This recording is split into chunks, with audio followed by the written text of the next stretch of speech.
El invitado de hoy es una referencia imprescindible de los estudios teatrales, yo diría a nivel mundial. Él es investigador, es profesor, es historiador, pero sobre todo es un hombre de acción porque su métier es el teatro, pero yo creo que si hubiese sido, no sé, carpintero, pintor o lo que sea, también le hubiese puesto a eso su acción, ¿no? Le hubiese interesado, no sé, la geografía, por ejemplo. Yo creo que se habría llevado sus ideas al turismo, a las excursiones, a indagar.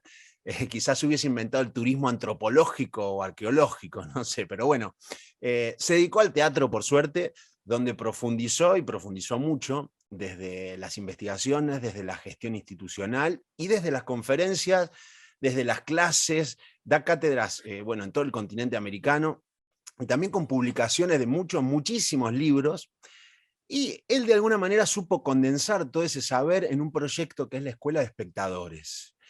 Se enseña a ver teatro, se puede formar el público. Bueno, como les digo, nuestro invitado es un hombre de acción y lo que busca es un público activo, porque el espectador no se mueve, está en la butaca, pero no por eso está pasivo, ¿no? Hay pensamientos, hay deseos, hay emociones, y él busca un espectador que reflexione, que compare, que observe, que interprete, y de eso se trata este proyecto del cual vamos a hablar. Pero bueno, dejemos que él nos lo cuente en primera persona. Vamos a recibir con mucho cariño al gran y querido Jorge Duati. Jorge, gracias por estar acá. No, a vos, gracias por la invitación, Fausto, gracias, Y che. por la Muchas generosidad gracias. de no solo de participar en este ciclo, sino de siempre de compartir información, espacios. Sos una persona que abre, Qué y eso es bueno, lindo. qué Bueno, bueno, che, gracias, gracias, muchas gracias por la presentación, muy amable.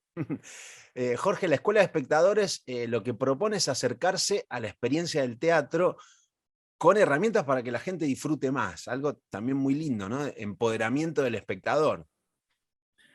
Exacto, las escuelas tienen cuatro grandes objetivos. El primer objetivo es empoderar a las y los espectadores, no decirles lo que tienen que pensar ni lo que tienen que sentir, sino brindarles herramientas para que cada uno construya su propia relación con el teatro, ¿no? Es decir, nadie le va a decir esto está bien, esto está mal, o tenés que pensar esto, sino por el contrario, le vamos a dar herramientas para que cada uno haga lo que quiera con esas herramientas. En segundo lugar, armar agenda, ¿no? Es decir, hay que ver esto, vayan a tal lado, viene Peter Brook, viene un elenco de Santa Fe, etcétera, ¿no? La tercera cosa fundamental, el encuentro con los artistas, es decir, un espacio de diálogo y de escucha, ¿no? Yo creo mucho en esta pedagogía del diálogo y pedagogía de la escucha. Es casi una utopía lo que estoy diciendo en una sociedad cada vez más, yo diría, solipsista, ¿no? Donde la gente está muy encerrada, muy individualista.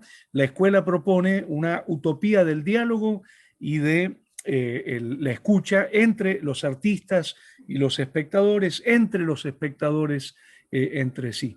Bueno, y la última cosa es la cuarta función de una escuela es generar masa crítica, ¿no? Es decir, los sociólogos le llaman masa crítica a un grupo de gente con la que vos podés contar para hacer determinadas cosas, ¿no? Por ejemplo, en este caso, mucho más que ir a ver teatro, porque la experiencia mía de los últimos 20 y pico de años que vengo trabajando con las escuelas de espectadores, ya son 65 escuelas de espectadores que hemos abierto en distintos países y demás. La experiencia mía es que hay una gran energía de las y los espectadores, que son agentes fundamentales del campo teatral, que son ciudadanos y ciudadanas. Entonces se trata de estimular esa energía y encauzarla como un bien para la cultura, ¿no? Los espectadores de las escuelas donde yo estoy compran libros, abren salas, van a los bares, a los restaurantes, no sé, viajan a los festivales, hacen un montón de cosas. Por ejemplo, abrieron ahora una asociación de espectadores, ¿no? Entonces, pasando en limpio, ¿para qué sirven las escuelas de espectadores? para empoderar a las y los espectadores como sujetos complejos, para armar agenda, para hacer un encuentro de escucha y de diálogo con los artistas, y en cuarto lugar, para armar masa crítica. Yo te diría, esto es lo más importante. Hay muchos otros matices, pero esto es lo principal. Y también algo que me parece principal es que es para todo público, ¿no? Que abre esto, ¿no? Los participantes no necesitan estudios previos, es libre a cualquiera. Y eso es interesante porque tira abajo barreras, ¿no? Barreras simbólicas y reales. Primero porque flexibiliza la costumbre de ir al teatro, porque una parte de Exacto. la gente no participa de la oferta teatral, ¿no? A veces falta de tiempo, falta de costumbre, porque está lejos. Y después Exacto. hay otro tema interesante que me parece que es, hablando de barreras para ir al teatro, que es la falta de recursos, ¿no? Que esto es significativo y está bueno tocarlo porque es el nivel socioeconómico que determina también el público, ¿no? A lo mejor la gente con ingresos altos tiene la experiencia de ir al teatro como costumbre familiar, pero en cambio los Sí. espectadores con niveles socioeconómicos bajos les cuesta más, al menos un primer acercamiento con lo teatral, ¿no? Esto es decisivo. Sí, sí, sí, totalmente. Mira, si yo te pongo, por ejemplo, la escuela de los lunes que hacemos, donde trabajamos con Cristian Forteza, ahí en el Centro Cultural de la Cooperación, ¿no?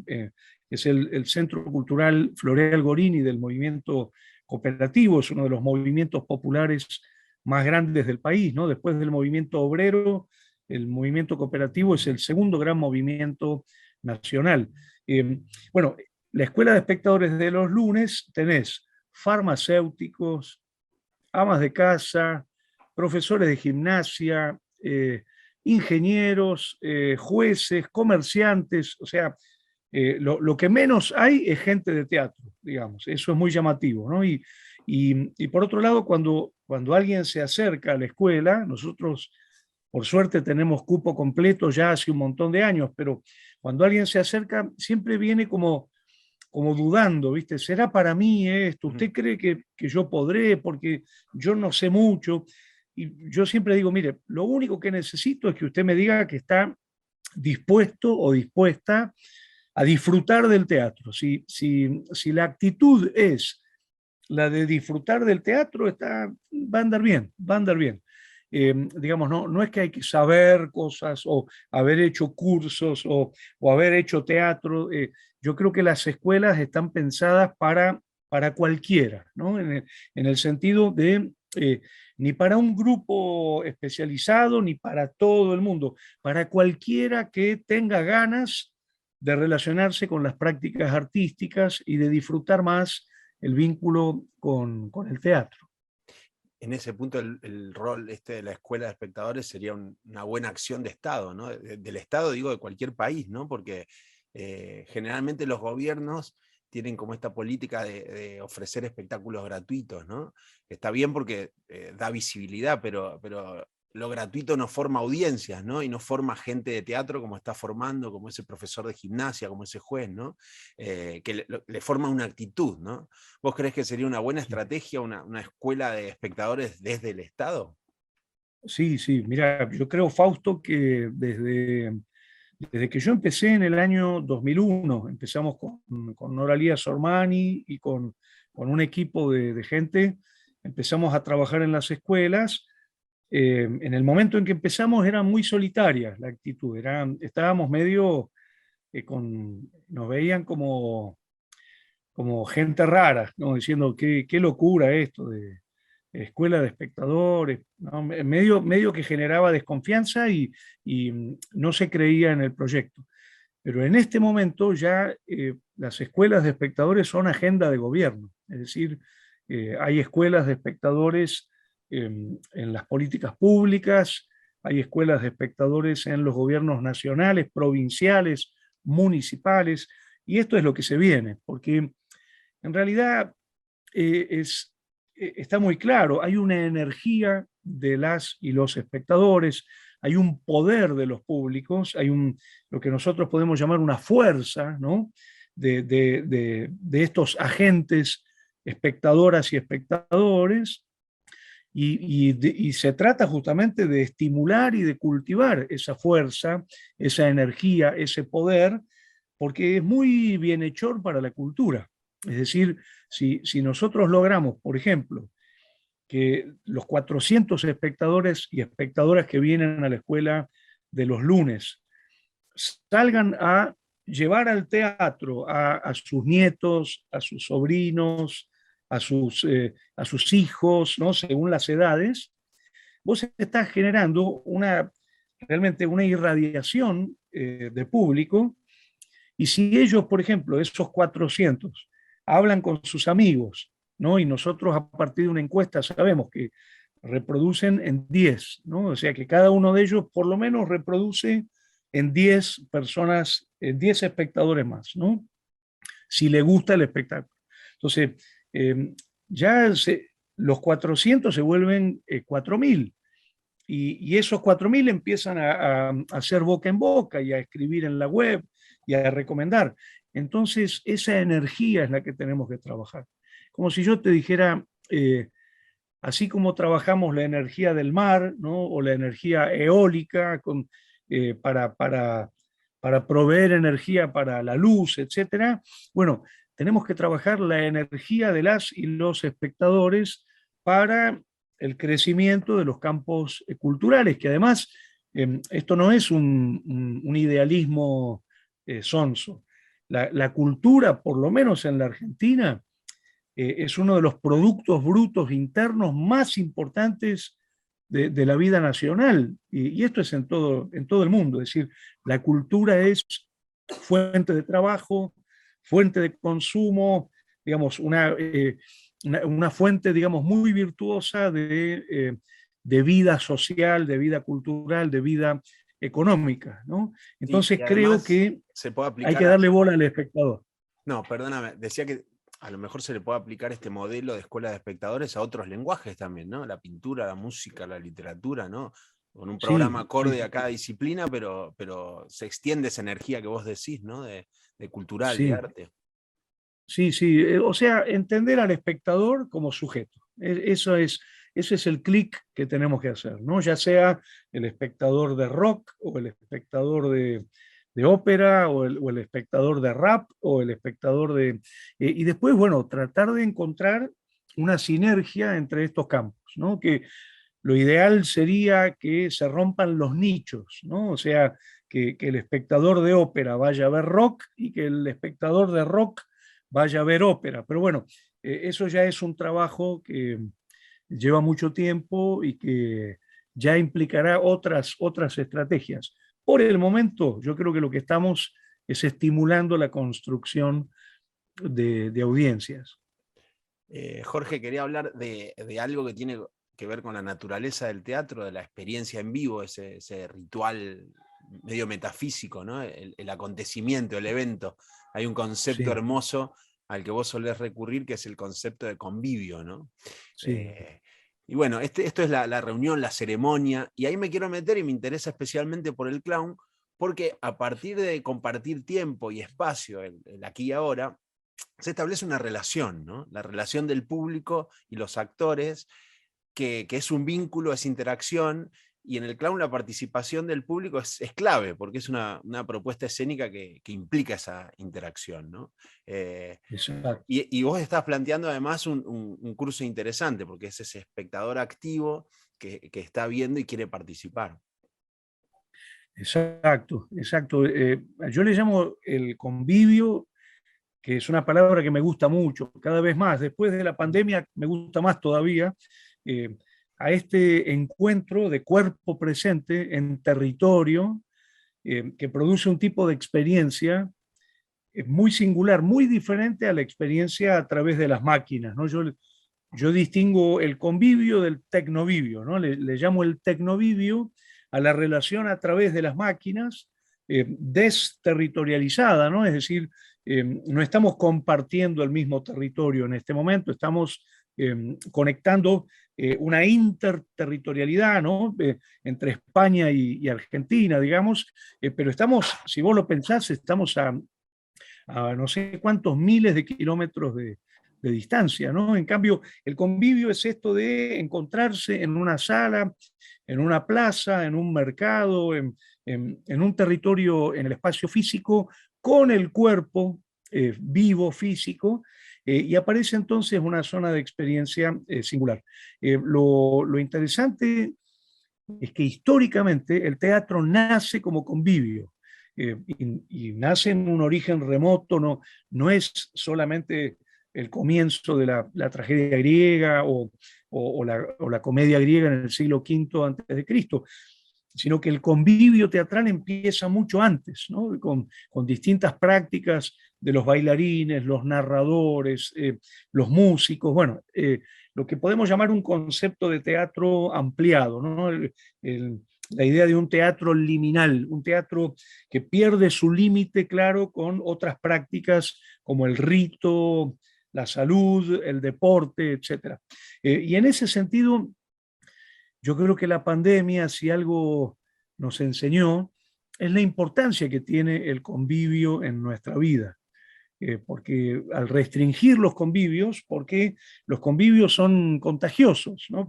Digamos, al estar cerca a los cuerpos, se produce un intercambio en este caso de virus, ¿no? Diría el COVID. Este, entonces se promueve el aislamiento, se promueve el distanciamiento. Bueno, el convivio es todo lo contrario, y yo creo que nos dimos cuenta de la importancia que tiene el convivio en nuestra vida y en el arte, luego de pasados unos meses de restricción. Yo me acuerdo para el mes de septiembre del 2020 más o menos, yo me acuerdo que la gente empezó a decir quiero volver a viajar, quiero encontrarme con mi familia, quiero ir al teatro, ¿no? Es decir, volver a las prácticas conviviales, que son muy importantes, muy necesarias porque somos cuerpo, estamos hechos de cuerpo, y por otro lado, digamos, nos brindan un tipo de experiencia que no la podemos obtener de otra manera, ¿no? Es decir, no es como con el tomate, que vos podés reemplazar el tomate por el de planta, digamos, lo reemplazás por un saborizante químico que por ahí es perfecto y te da la sensación de estar comiendo el mejor tomate de tu vida. Digamos, no encontramos el saborizante químico que reemplace al convivio, por decirlo así, ¿no?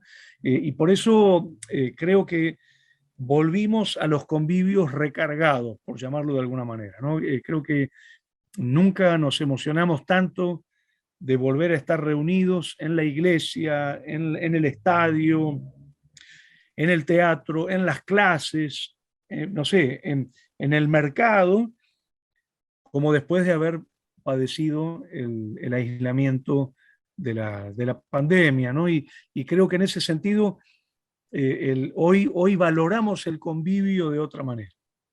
Ahí hablabas de distintos lugares de convivio, ¿no? Y pensando en el tomate este que decís, el falso tomate, hay a veces una trampa, no en la relación del convivio que siempre está, ¿no? Pero sí en la participación.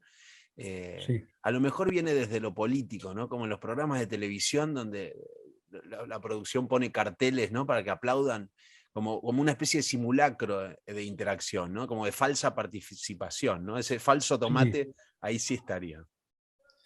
Sí, mira, creo que eso lo están impulsando mucho los tanques empresariales y, por supuesto, también el neoliberalismo, que lo que quiere es que la gente esté encerradita en casa, aislada, digamos.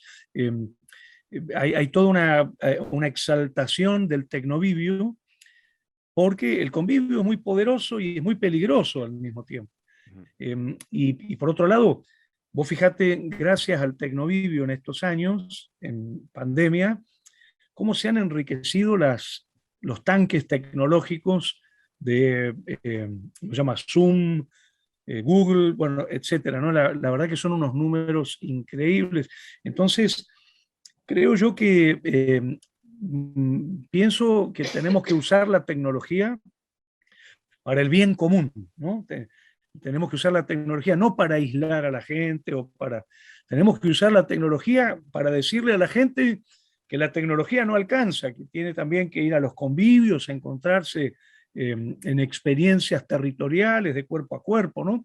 Pero bueno, a veces nos puede pasar estos usos. El otro día, por ejemplo, un alumno me decía, de acuerdo con esta sobrevaloración de lo tecnovivial, ¿no? Me decía, profesor, usted piense que dentro de unos años usted va a poder reemplazar a su esposa por un robot y va a hacer lo mismo, me decía, ¿no? Y yo le digo, mira, yo no puedo discutir más con vos, porque yo siento que lo que estás diciendo raya en la locura directamente, ¿no? Es decir, hay que volver a la filosofía. Digamos, la mejor manera de equilibrar esta suerte de desmadre, de exaltación de los tanques tecnológicos, es volver a la filosofía. Y entonces, si volvemos a la filosofía, vamos a decir, desde el punto de vista existencial, vivir con un robot o vivir con una persona real eh, es diferente, es diferente. Y el Yo robot cuando que me no. dijo esto, parece mentira, ¿no? Pero cuando me dijo esto, yo dije, no, ya no puedo discutir, ya no podemos, no estamos hablando desde el mismo lugar, acá hay algo que está fallando. Y yendo al robot y volviendo a esto del aquí y ahora, ¿vos qué pensás del teatro por streaming, donde a lo mejor está la obra en directo, pero no están los actores en vivo, el tecnovivio ¿no? Está la pantalla, ¿no? Entonces la experiencia del Claro, espectador es distinta porque está el robot o la tecnología como intermediario. exacto. Mira, Fausto, para mí, esto es mi opinión, por supuesto, y he escrito mucho sobre esto en estos meses, porque yo ya venía escribiendo, pero ahora mucho más, porque pude ver mucho, digamos, tecnovivio, y yo te diría es otro lenguaje, es otro acontecimiento, es otro tipo de experiencia. Vos pensás que cuando vos estás en convivio, suponete, hablemos de una sala teatral, por ejemplo, el Teatro Nacional Cervantes, ¿no? Estamos en convivio, los actores, los técnicos y los espectadores. El acontecimiento no lo están haciendo los actores solamente. El acontecimiento está generando una zona de experiencia donde es tan importante lo que hacen los actores como lo que están haciendo los técnicos y los espectadores en esa zona de experiencia común. Entonces, si nosotros habláramos de teatro por streaming, en principio tendríamos que estar pensando en que lo que se está transmitiendo es ese orden de acontecimiento que hacen al mismo tiempo los actores, los espectadores y los técnicos, en convivio. El hecho de que un actor actúe para la pantalla, digamos, o para la cámara en soledad, nos está diciendo que esa producción de acontecimiento le está faltando para que sea teatro la reunión, le está faltando esa otra variable. Mira, hay un ejemplo que vos como sos argentino me vas a entender. Lo que hace Alejandro Dolina con la radio, ¿no? Alejandro Dolina transmite su programa La venganza será terrible, y él lo que hace en realidad es transmitir por radio el convivio que tiene con los técnicos, con los espectadores, con los conductores. Entonces, uno está escuchando en casa la radio y está escuchando lo que está pasando en esa reunión. No sé si me explico. Sí, Lo sí, que sí. se Para está explicarlo al resto de los participantes, Alejandro Dolina, que viene de la literatura y de la música, creó un programa de radio, que cuenta Jorge, hace 30 años, muy adelantado en un punto, porque generó una nueva poética, que es lo que vos estás diciendo, es otra cosa, ¿no? Exacto, Transmitir esa es otra experiencia en cosa. vivo genera esa otra cosa que es maravillosa a la vez, ¿no? Exacto. Se transmite la Mira, yo creo experiencia que en vivo. exacto, y lo que se está transmitiendo es esa experiencia conjunta, porque vos no estás viendo solamente lo que dice, escuchando lo que dice Dolina, sino que estás escuchando a Dolina estimulado por la presencia convivial del público que lo está afectando, y vos al mismo tiempo escuchás las risas del público. Es decir, hay una zona de acontecimiento que no es solamente Dolina hablando en radio y transmitiendo a mi casa la transmisión, ¿no? Es decir, hay un orden de acontecimiento en el territorio donde él está, que está siendo transmitido y que produce una zona de experiencia y de afectación diferente. Por eso yo creo que estamos ante un lenguaje nuevo. Yo no lo llamaría teatro. Y si le queremos poner tecnoteatro, suponete, tecnoteatro, bueno, ya la palabra tecnoteatro no es la palabra teatro, ¿no? Lo mismo que pasa con cuando uno dice radioteatro o teleteatro, el significante teatro no es el significante radioteatro. Y bueno, y esa diferencia del significante habla también de la diferencia de género o de acontecimiento o de poética, ¿no? Por eso yo creo que tenemos que ser pluralistas, ¿no? Cuando digo pluralista, quiero decir, no hace falta decir que todo es lo mismo, sino al contrario, percibir las diferencias, la diversidad, la riqueza del mundo, ¿no? Así como decimos que, eh, digamos, hay muchos territorios y muy diferentes, también podemos decir que hay muchas artes. Y yo pienso que las artes tecnoviviales se diferencian de las artes conviviales. Y permíteme decir un ejemplo, lo que pasa con el clown, por ejemplo, ¿no? El clown trabajando solo en relación a la pantalla, sin la afectación territorial de los espectadores, es muy distinto al clown trabajando en territorio con los espectadores, metiéndose con los espectadores, tomando de punto a un espectador, tirándose arriba, agarrando a un espectador y trayéndolo al espacio de la escena. Me parece que si hay un lenguaje teatral donde se nota claramente la diferencia entre el convivio y el tecnovivio, es el clown. Sí, al punto que puede cambiar la dramaturgia, esto que vos decías, la afectación del público. En el caso de Dolina, bueno, van cambiando el programa todas las semanas, pero en el caso de un espectáculo que es el mismo, que se repite con una dramaturgia, el público lo afecta de tal manera al clown que puede cambiar directamente cómo fue la dramaturgia de todo el espectáculo. Exactamente. Ya, mira, me pasó, yo cuando algo me gusta lo voy a ver varias veces, ¿no? Realmente, y una obra de Tato Pavlovsky, no de clown, pero sí convivial, digamos, y creo que esto sirve para entenderlo. Yo la debo haber visto 20 veces esa obra, pues él la hizo muchos años aparte, y yo tenía una gran relación con Tato Pavlovsky, de mucho trabajo y de amistad, y bueno, era mi maestro espiritual realmente, y yo lo llevé a la cárcel de Devoto, una cárcel de hombres que está en Buenos Aires, con la escuela de espectadores, o sea, hicimos la escuela de espectadores con los presos de Devoto, en la capilla de Devoto. Pavlovsky hizo la obra con Susie Evans. Yo no te puedo explicar cómo cambió la obra por el hecho del convivio con los presos en la cárcel. Por ejemplo, en una escena donde Pavlovsky, que hace el personaje de un médico cómplice de la dictadura, dice que reconoció los cadáveres de los padres de Adriana, que habían sido asesinados por un grupo de tareas. En vez de decir estaban muertos, dijo estaban presos. Y yo a la salida le dije, Tato, vos te diste cuenta, ¿no? Que cambiaste el texto todo el tiempo. Me dice, no, no, yo no fui consciente. Y claro, porque estamos en una zona de afectación, que es la zona del convivio, que es una zona imprevisible, imprevisible. Uno nunca sabe lo que le va a pasar y cómo va a reaccionar en los convivios. Y por eso son tan hermosos. Por eso son una experiencia necesaria y muy provechosa, ¿no? Entonces, usemos la tecnología no solamente para exaltar la tecnología, sino también para decir, vayamos a los convivios, porque esa experiencia es fundamental y no hay con qué reemplazarla. Sí, además no quita una a la otra, ¿no? A lo mejor la ventaja del tecnoteatro es que le saca eso efímero del teatro, donde a los actores, ¿no? Aparte de un programa de mano, de alguna foto, solo nos queda el recuerdo, ¿no? A lo mejor por ver un pro, ¿no? Que queda ahí registrado.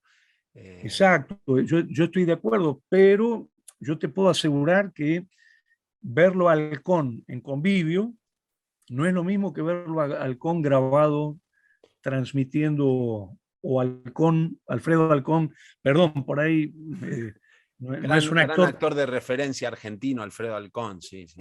y laburó Eh, mucho en España, sí, laburó muchos años en España, pero digo, no es lo mismo, ¿eh? Yo te puedo asegurar que lo que pasaba con Halcón en vivo, en el convivio, en el teatro, era muy diferente a verlo Halcón en una película o a verlo Halcón en una transmisión digital, ¿no? Por eso no sería correcto pensar que porque lo estamos viendo en una grabación registrada digital, lo estamos viendo tal como Halcón era en el acontecimiento teatral, porque, digamos, ahí aparecía otro Halcón, ¿no? Como aparecía otro Urdapilleta u otra Cristina Vanegas, ¿no? Hay algo, insisto, de una zona de experiencia, de afectación, de construcción colectiva, que es muy diferente cuando uno está en territorio, en reunión física, a que cuando uno está transmitiendo a kilómetros de distancia desde lugares diferentes, ¿no? Acá en Argentina usamos mucho una frase que es que en cada territorio hay otro aire, ¿no? Se usa mucho en vacaciones, ¿viste? Cuando vos decís el aire de Rosario, el aire de Buenos Aires, el aire de Córdoba, ¿no? Y bueno, creo que eso tiene que ver con los territorios, ¿no? Sin duda, el aire en Madrid en este momento es otro aire al aire de Buenos Aires. te imaginaba, recién me contabas de la experiencia esta con Tato Pavlovsky en la cárcel de Devoto, te imaginaba mirando a vos a los espectadores. ¿Vos sos espectador de tus espectadores? ¿Los mirás mirar? Hay una forma en que vos enfocás y decís, en este caso de la cárcel eran todos del mismo espacio, ¿no? Pero hay una tipología de espectadores teatrales, ¿no? Hay Sí, como categorías. sí, mira, Fausto, eso es uno de los temas más hermosos, porque todavía sabemos muy poquito de los espectadores y las espectadoras. Tenemos datos de mercado, tenemos datos de sociología, no sé, la clase social, los hábitos de la cultura, si estudiaron, no estudiaron, pero no conocemos realmente en profundidad la complejidad y la riqueza de lo que es un espectador o una espectadora, ¿no? Entonces yo uso mucho esto que vos decís, las escuelas de espectadores como un ámbito para una fenomenología, es decir, para poder observar la aparición de los comportamientos de las y los espectadores. Por ejemplo, siempre me impactó y me sigue impactando dónde se ríen los presos. Cuando llevo un espectáculo que yo estuve viendo antes con espectadores que no están encerrados en una cárcel, ¿no? O, por ejemplo, cómo leen después. Porque una vez que se termina la función y viene el aplauso, nos quedamos charlando con los presos y las presas, porque también lo hacemos en la cárcel de Ezeiza, en la cárcel de hombres y en la cárcel de mujeres. Es una experiencia increíble. Y no te puedo explicar la diferencia que hay, por ejemplo, con la misma obra cuando la haces en la cárcel de mujeres y en la cárcel de varones. ¿No? No sé, no lo podés prever. Yo No, nunca sé lo que va a pasar, ¿eh? Nunca sé lo que va a pasar. Es decir, yo he visto la obra con público que accede libremente al espectáculo y no sé lo que va a pasar con esos otros espectadores. Y una de las cosas más conmovedoras es cuando termina el diálogo y nos estamos yendo, se vienen los presos y las presas se acercan acá, no sé, a 20 centímetros de distancia y te piden vuelvan, por favor, vuelvan, vuelvan. Queremos ver más teatro, queremos hablar sobre las obras, ¿no? Es decir, una de las cosas que a mí más me conmovió, una vez llevamos a Devoto a Mónica Cabrera, una gran actriz argentina, con un espectáculo que se llamaba El Sistema de la Víctima, que era un espectáculo sobre el suicidio.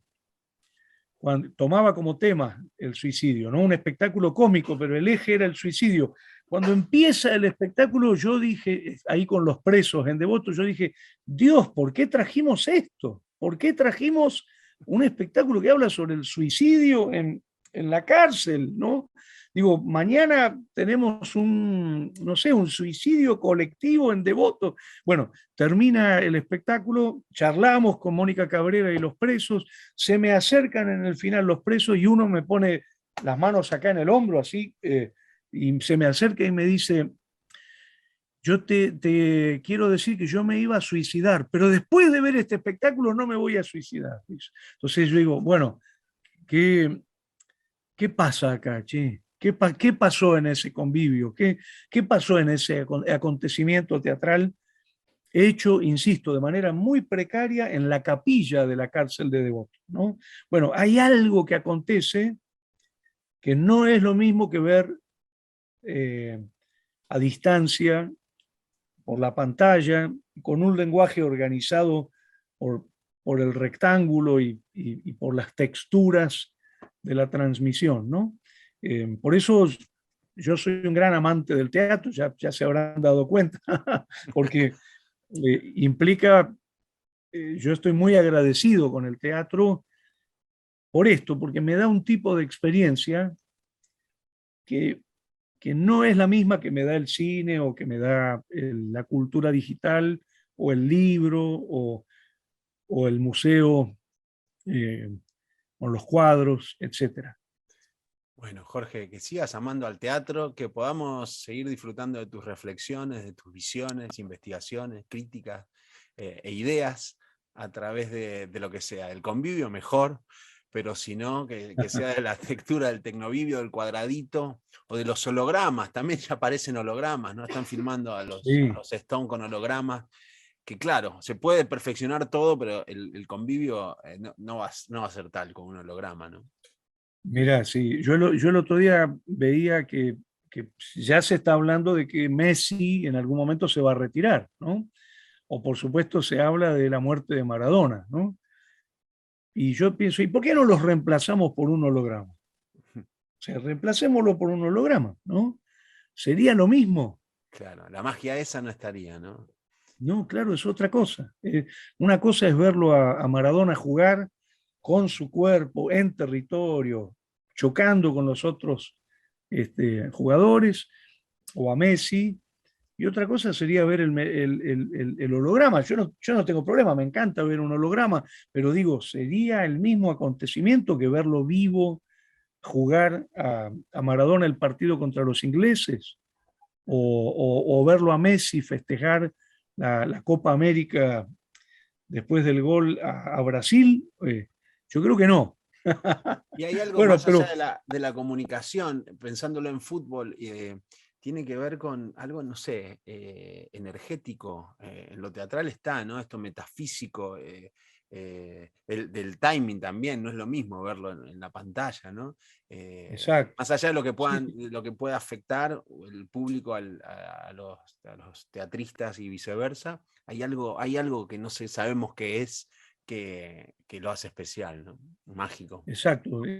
Llevémoslo a la cultura viviente. Con esto termino. Porque esto, digamos, el teatro forma parte de la cultura viviente, ¿no? Y la cultura viviente es algo que tenemos muy cerca, porque lo sentimos en nuestro cuerpo, la sentimos en nuestros seres queridos, en, en- en los espacios, ¿no? Es esa cultura incapturable, digamos, esa cultura que no podemos fijar, ¿no? La cultura ingüiguo de, dice Levi Strauss, ¿no? En oposición a la cultura in vitro, ¿no? La cultura viviente en oposición a la cultura cristalizada. Eh, yo extraño mucho a mi abuela, que se murió, mi abuela Aurora, que se murió cuando yo era muy chiquito, y tengo unos recuerdos muy hermosos de ella, pero yo no creo que pueda reemplazar a mi abuela con un holograma. Hay algo del duelo, hay algo de la pérdida, hay algo de la muerte que tiene que ver con nuestra existencia. Y pensar que lo superaríamos con un holograma es realmente desconocer la naturaleza de la cultura viviente, ¿no? Bueno, por la vida, por la cultura viviente, por el convivio y por el teatro, Jorge, y por tu abuela Aurora. Y por mi abuela, Muchas que le gracias, gustaba Jorge. mucho el teatro, le gustaba Sí. mucho el teatro. ¿Y vos Sí. te subiste a las tablas con tu abuela, con No, tus padres o alguna vez con no, Tato no, Pavlovsky? no, no, lo mío es el lugar del espectador. Bueno, Y lo disfruto tenés mucho que y probar es. un poquito, ¿eh? Cuidado que te puede No, no, gustar. no, no. No quiero, no quiero, no, no. Me han ofrecido muchas veces y bueno, yo hago mucho trabajo en gestión, podría buscar la oportunidad, pero no es lo mío. Yo creo que mi lugar es el del espectador y es un lugar muy creativo, porque pensemos que el teatro se hace en conjunto los espectadores con los técnicos y con los artistas, con los actores. Y con el público, a lo mejor tendría que haber una escuela de actores, pero no que enseñen actuación, sino que enseñen todo esto de interpretar a los espectadores. Una escuela de espectadores interpreten el fenómeno y una escuela de actores que interpreten a los Claro. espectadores, ¿no? Vos sabés, Fausto, lo que decís que es muy interesante. Por la escuela de los lunes, la del Centro de la Cooperación, ya han pasado unos 2000 teatreros, porque son muchos años, ya son 21 años que estamos con la escuela, este, y, y no sabés cómo agradecen los teatreros haber tenido el encuentro y la escucha, porque así como empoderamos al espectador, empoderamos al artista, no solo en contar lo que hace, lo que piensa, lo que siente, sino también en la capacidad de escuchar al otro, ¿no? El teatro es el otro, el teatro es el otro, ¿no? Es la otra, es los otros, ¿no? Y en ese sentido, la pedagogía del diálogo y la pedagogía de la escucha le valen tanto al espectador como al artista. Y por eso Sí. la mayoría están muy agradecidos de poder tener ese espacio de encuentro con las y los espectadores. Sería en un punto desapoderar a los actores que a veces viste esta cosa de estrella y de fama, ¿no? De que soy Sí, mágico y creo y estoy tocado por algo divino y el sí, público está ahí abajo, ¿no? En los subsuelos yo soy el arte, yo soy la sí, escuela, ¿no? Entonces y sacarle el de poder y hecho ponerlos a ras del público a veces está bueno, estoy, ¿no? estoy totalmente de acuerdo con lo que decís y de hecho hemos tenido conflictos con algunos artistas en la escuela que digamos, desprecian al público y le dicen, ¿y vos quién sos para decirme esto? O ¿quién sos vos para opinar? Una cosa Claro. espantosa. Por eso, insisto, esa pedagogía del diálogo y esa pedagogía de la escucha le vale tanto a los espectadores como a los artistas. Sí, y la no verticalidad, porque en un punto a veces también el público, yo imagino que en la experiencia de Devoto o en otras cárceles debe haber una predisposición positiva, ¿no? Pero a veces también el público se pone en ese lugar de, bueno, a ver qué me va a contar este, ¿no? Y ya entra Claro, negativo. sí, Entra positivo porque sí, va a ver a Jagger, a los Rolling Stones, o entra negativo porque dice, a ver, esta obrita que me van a mostrar, este artista sí, sí. Mira, independiente. el trabajo con los espectadores es muy complejo. Yo tengo hecho en estos 20 y pico de años 45 contramodelos de espectador, que son, para decirlo de manera sencilla, actitudes horribles de los espectadores sobre las que nosotros en las escuelas hablamos mucho para que no las hagan. Claro, se Yo repiten, no te ¿no? voy a nombrar. ¿Cómo, Fausto? No, que se repiten, serán figuras que se repiten, ¿no? Categorías. Claro, por ejemplo, el espectador asesor, el espectador verdugo, el espectador acreedor, eh, el espectador cazador de autógrafos, el espectador solipsista, el espectador nostálgico. Bueno, son 45 y realmente eh, yo las voy descubriendo a partir de este campo fenomenológico de percepción de los comportamientos de las y los espectadores en las escuelas. Porque yo, si no, sinceramente, todo esto no, si no me reuniera todos los lunes, y nosotros ya hicimos en estos más de 20 años más de 700 clases, si yo no me reuniera 4 horas todos los lunes con los espectadores, no podría estar contándote esto, porque son cosas que fueron apareciendo, digamos, es un saber que vamos armando sobre la experiencia, ¿no? Por ejemplo, el espectador negador también, ¿no? Que es el espectador que eh, niega la entidad, por ejemplo, de lo teatral, ¿no? En relación a los campos teatrales latinoamericanos. Por ejemplo, el teatro es el Rey León en Nueva York y el resto es una Ah, mierda, ¿no? claro, claro, Eh, claro. entonces, bueno, hay mucho por, todavía por descubrir, conocer y estimular del mundo de las y los espectadores. Y creo con toda sinceridad que las escuelas de espectadores son el espacio ideal para conocer ese mundo, que es un mundo muy complejo. ¿Y existe un espectador ideal, como están estos contramodelos? El que está abierto, ¿no? A lo mejor el que tiene herramientas Sí. para observar y para reflexionar y pensar, pero va abierto, ¿no? Mira, yo tengo un espectador modelo, es un espectador utópico, que es el que a mí me guía para las clases en las escuelas, ¿no? Que es un espectador que tiene determinados rasgos, ¿no?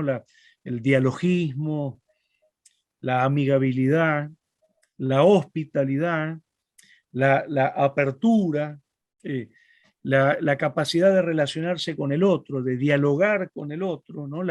El deseo de conocer, el deseo de valorar, el deseo de comprender, el deseo de contribuir, de participar. O sea, tenemos un espectador, llamémoslo ideal, ¿no?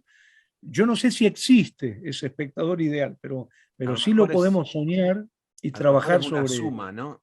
Barba, ¿no era Eugenio Barba que decía que él actuaba como como para un grupo de espectadores, ¿no? Sí, Distintos, ¿no? Un niño. exacto, Eh, exactamente, exactamente. Yo por eso creo que el espectador real es cada una de las personas que viene, y bueno, y después estaría este espectador ideal, que es un poco la utopía hacia la que marchamos, ¿no? Eh, y que encarna una utopía social que va en dirección contraria a las sociedades del aislamiento, claro. del, del solipsismo, del individualismo, del materialismo, ¿no? Bueno, por eso creo que es una labor utópica, la de las escuelas de espectadores es una labor utópica. En realidad el teatro en sí mismo es una labor utópica. Lo que hacemos es destacar lo que creemos es el gran sentido del acontecimiento teatral y lo llevamos a una práctica, llamémosle programática, desde el trabajo con las y los espectadores. Y una última, en esa práctica de dar herramientas, ¿no? Con este programa y todo, Sí. al entrenar la mirada, ¿no se pierde algo de espontaneidad? ¿No le quita la magia esa de ver siempre con la mirada nueva que puede ver alguien que nunca vio teatro y que se contagia y que se emociona? Sí, O, mira, yo creo que nosotros lo que recomendamos es primero ver el espectáculo y después brindar herramientas por el espectáculo. Es decir, tener un primer contacto y si después vos querés volver a ver el espectáculo con esas herramientas, porque me ha pasado mucho que me pasó ahora en enero, estuve en Mar del Plata dando una clase haciendo escuela de espectadores sobre La comedia es peligrosa, un espectáculo del Cervantes, dirigido por Ciro Sorsoli, escrito por Gonzalo de María sobre los 100 años del Cervantes, y la gente que estaba, que vino muchísima gente, decía, lo voy a volver a ver porque no había visto esto, no había pensado en esto, ¿no? Es decir, no se trata de decirle a la gente lo que tiene que pensar. Se trata de darle herramientas para que después haga lo que quiera con esas herramientas, porque así como hay gente que te dice, uy, vos sabés que yo no me había dado cuenta la importancia que tiene el tema de la negritud en la obra, ¿no? De los negros en Buenos Aires en el siglo XVIII. No me había dado cuenta. Y entonces, probablemente esa persona vuelve a ver el espectáculo y enfoca lo que no había visto, que creo que es lo que nos pasa a todos cuando, por ejemplo, vamos a un museo, yo lo disfruto mucho esto, me paro frente, suponete, a las meninas ahí en el Prado, observo el cuadro y después agarro, viste, ese aparatito que tenés que Audioguía, pones sí. el audioguía, exactamente. Y de pronto, delante del cuadro, el audioguía te empieza a dar una cantidad de cosas y dice, observe el extremo inferior izquierdo, mire la figura, se ve una sombra, yo no la había visto. Podés hacer Después, el Jorge Guía, pones audioguías en los teatros y vos estás con un micrófono. Mírenle los no, zapatos. no. Mirá, a mí me Bueno, encantaría hacer lo que hacen los relatores de fútbol, ¿viste? A mí eso me encantaría. O sea, mientras estás viendo la obra, ir transmitiendo la obra, ¿no? qué bueno. Suponete, Alfredo Alcón le dice a Norma Leandro que la quiere y Norma Leandro se da vuelta. Miren, por favor, cómo se da vuelta Norma Leandro. O sea, hacer una transmisión en vivo, lo cual sería un disparate absoluto, pero no está nada mal hacerlo después. Después de ver la obra, no está nada mal. Qué bueno. Bueno, Jorge, muchísimas gracias por tu tiempo, No, por tus un reflexiones, por placer. tus ideas. Eh, No, gracias a seguiremos, vos. seguiremos disfrutándote. Invito a que sigan a Jorge. Hemos visto una parte pequeña de Jorge con sus reflexiones. Tiene muchos libros, siempre está pensando. Antes hablaba del Teatro Nacional Cervantes, es un emblema en Buenos Aires y en Argentina. Él es subdirector. Invito a que sigan también todo lo que hace.